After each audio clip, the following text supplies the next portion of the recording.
And yesterday, the House Oversight Committee descended into a shouting match after Democrats demanded to know why the richest man in the world, who nobody voted for, has an all-access pass to all our stuff. He has an all-access pass to raid federal agencies. Yeah. They were not happy about it. Take a look.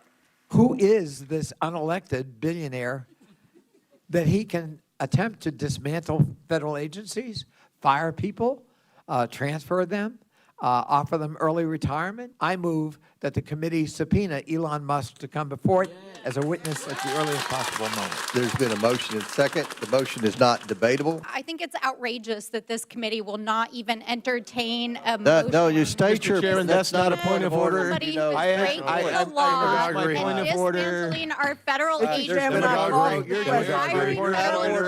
we don't listen to demagogues. My job is to look out and make sure that we don't have any kings or queens in this country, but it seems like y'all have decided that it's going to be Mr. King and his queen, and y'all can pick which one is which.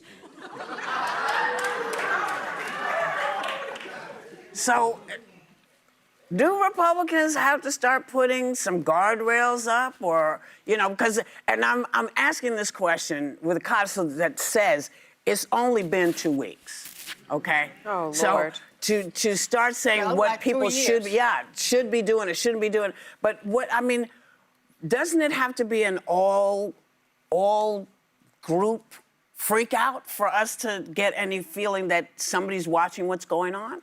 So generally speaking, Americans support cutting spending within the federal government. If it's wasteful, if it's fraudulent, if it's abusive. Those are important caveats. There were payment errors in the federal government over the last 20 years of up to $2.7 trillion in improper payments. That simply shouldn't have gone out. But don't you have to, So that's where I'm getting to. Okay. So generally the idea of we're going to go through an audit and we're going to cut waste, we're going to get rid of the fat, trim it, is something people support.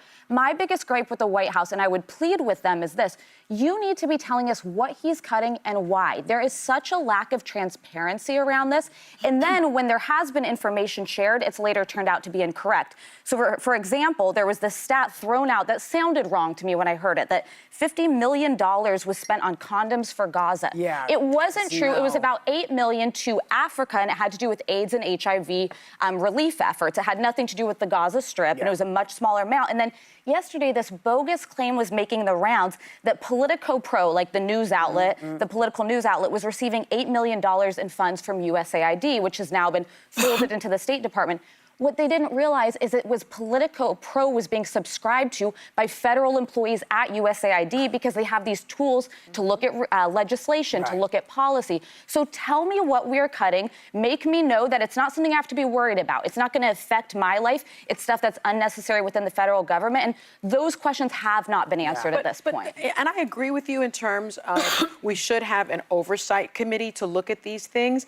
And that was the clip that we played was the oversight committee, and Republicans voted it down, this review of Elon Musk, 20-19. My problem is not the review, but who is in office, this unelected billionaire, and what the heck is he doing? Like, we have no transparency, not necessarily about the actions that are being made, but about who is making the decisions and why he's making those decisions. And I would caution everybody, please, again, read Project 2025, because Trump claims that he didn't read it, right? That he didn't read it, he doesn't know anything about it. 36 of the acts that he has done in these very, very long, almost 3 weeks, come from Project 2025. And the other thing that I want to note, the final thing is, Russell Vought, who is the architect of Project 2025, is now up to be the Director of Management and Budget. He said, yes. Somebody looks very shocked in the audience. That's the OMB office. When I was a federal prosecutor, that's a very important office. And the interesting thing about it is, he says in Project 2025 that his goal is to slash federal funds and put civil servants in trauma. Sir, civil servants are serving their country. You do it not for the money, because you don't make any money. You do it to serve and help. I want people to learn this word if they haven't heard it before. kakistocracy, okay? With a K. Kakistocracy, not kakistocracy, kakistocracy. It is a government run by the worst, least qualified, or most unscrupulous citizens.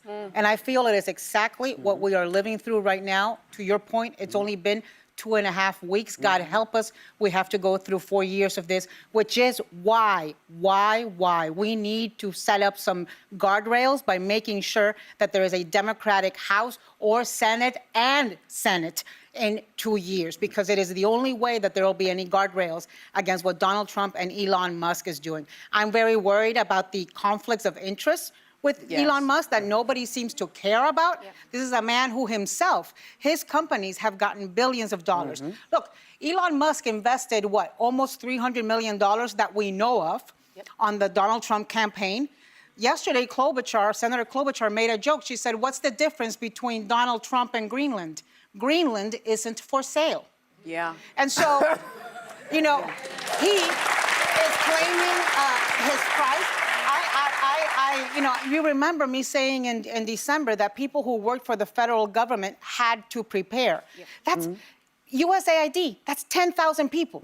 Yesterday, 5,000 FBI agents were put into some sort of investigation at DOJ for doing their job. I mean, what is happening is outrageous. What I want to know is, when are we going to hit the streets? When are we in America going to stand up and say enough is enough? Well, beyond the fact that he's unelected and he clearly has conflicts of interest, which the only response that the Republicans had was he'll check himself, which I don't trust them to check themselves. But everyone agrees we need to cut spending. We're $36 trillion in debt. I get all of that. But what's weird is I can't tell if we're just witnessing a bending of the knee in D.C. or a tectonic shift of things in parties, because Republicans used to be the party of privacy. It was all about, don't come into my house, don't take my gun, don't take my liberties, libertarian party. Everything was about the government spying on us. We have a problem with that. This man right now has access to things that a very small number of people had access to. I don't know how you can't do that job without knowing about the payments and the private information. I'm sure you could look at a flow chart. We have those in every company. The department heads. Look at that and start questioning that. I don't know why he needs these high-level security access to do what he's supposed to be doing. Well, I just wanted to say that the thing that's kind of gotten me, and it's the thing I really have a hard time with, is you are firing all these people in the FBI. Yes. Where are they going, and who's coming in? And are they going to be qualified? What's going to happen to the people who are in the field, who are FBI agents in the field around the world? What's going to happen? Same with the CIA, same with all of this. And when we talk about breach of confidence, I can't remember which one of the folks he's put in to the... It's just, there's too many people. Pete Hegseth, Defense Secretary. Kash Patel, Tulsi Gabbard. What is Tulsi doing? She's the director of national intelligence. Okay. National intelligence. This freaks me out, because how do we know, with all that we've heard and thought about and talked about her, that she's safe? But can I make a point? Because I've argued this consistently on the show. I think precedent matters, and decisions we make now echo down in history. And the reason that all of these nominees and cabinet secretaries are going to get through on a purely partisan line vote is because Harry Reid in 2013 decided to eliminate the filibuster for cabinet appointments. So now Donald Trump's going to get all his folks through, and Democrats really don't have a vote on it. Precedent matters because you don't know what it's going to mean down the road. Well, we do. Yes, but we do know what it means. They can argue on the Senate floor, but they don't have the votes to block it. They can slow it down, but they can't block it. They can't block it, But the there filibuster still could were be overnight people for who Russ were, votes. there could be people from the other side who say, you know what, you're right, this is craziness. Yeah. We could have And they can competent join, people and they can thinking, filibuster. But listen, I've watched 60 years of history get wiped out. I know what they do. I know how this works. This is not new. But the newest thing is that I've never seen it both sides, not both sides. I've never seen the Republicans ever act in this fashion, ever.